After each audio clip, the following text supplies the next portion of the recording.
Hey Earthlings, how's things?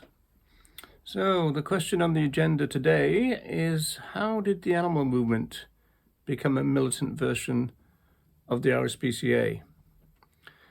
And speaking of the RSPCA, I was absolutely flabbergasted recently when, on seeing Earthling Ed's cartoon about the RSPCA and their guides about slaughterhouses, vegans are writing in going, well, I'm cancelling my subscription to the RSPCA.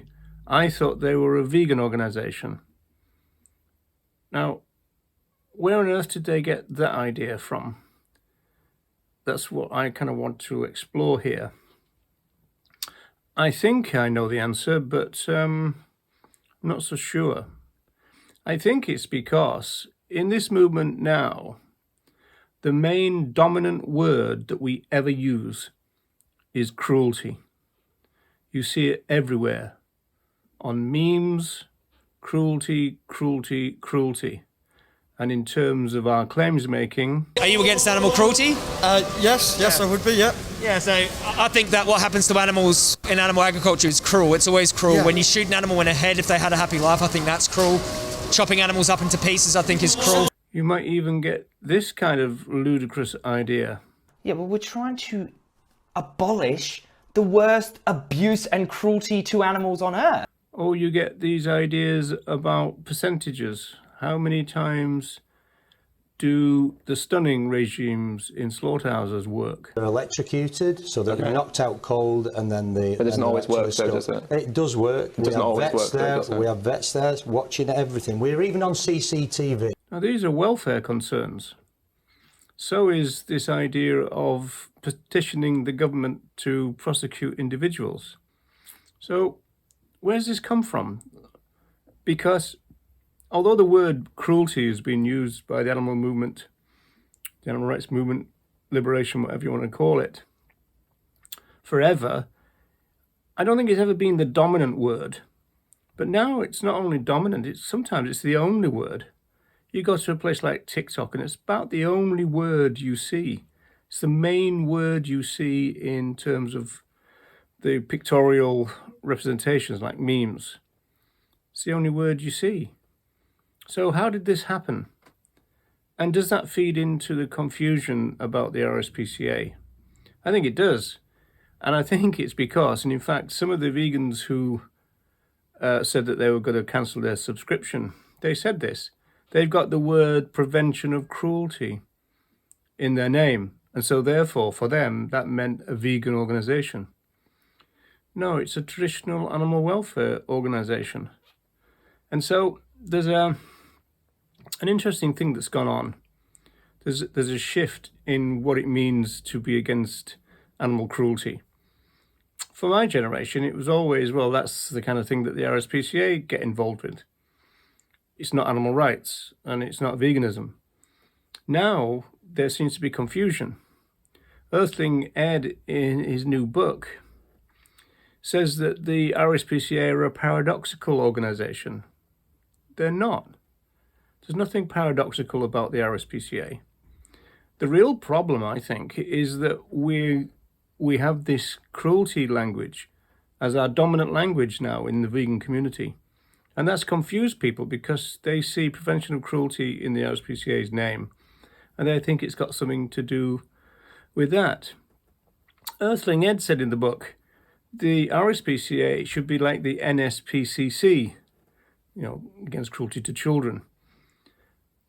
But the NSPCC don't have the job of regulating millions of children going through slaughterhouses. That's what the RSPCA do, which is why they have their guides about kind of how to do it in a non-cruel, less cruel way. There is a particular possible kind of nuance, I think, in the sense that I saw a comment which said, isn't it cruel to kill someone who didn't want to die? Well, it's certainly an injustice. And again, I don't think that we used to think of it as a cruel thing to do. I think we saw it as an unjust thing to do and a rights violation. So again, I think the dominant cruelty language of the movement is starting to create this kind of issue. And I think it also means that for a lot of animal advocates, if they say animal cruelty, for them, that has a direct link to veganism. If you're against animal cruelty, go vegan. Now, culturally, in the ideology of cultural speciesism, that link just isn't there. Everybody says they're against animal cruelty. What that really means is that they want to go free range, or they want to get a humane version of it. They're on the lookout for that type of thing. It doesn't mean, oh, that means that we can't consume other animals at all. Those two things are different. You know, the crude difference that we always said about animal rights and animal welfare is that animal rights is abolitionist, against animal use. Animal welfare is about regulating animal use. So it's got all confused now. And I think it's really kind of a bit odd. In 1996, Gary Francione wrote Rain Without Thunder. And he was saying, you know, the animal rights movement is not really an animal rights movement, it's an animal welfare movement. I mean, it was so bad for him that he left the movement. He's now runs animal rights, the abolitionist approach, which is, he says, it's a counter movement. It's not part of our movement. And so he's kind of left it on the grounds that, you know, we just are not an animal rights movement. Well, it's got worse. It's really got worse, because we're almost like a militant RSPCA now. We think that being vegan is about talking about animal cruelty all the time, which is what the RSPCA do. And we think it's about prosecuting animal abusers, which is what the RSPCA do. Now, I don't know what's been said, well, you can't leave it to the RSPCA, you know, we can do it better. But we're vegan activists. Our job is to make vegans, not prosecute people who are cruel. I mean, there's cruelty everywhere. There's different levels of cruelty on any farm you can think of. One thing that's guaranteed, though, as a constant, that every single farm you go to, there are animal rights violations. That's the fundamental. That's what Tom Reagan said.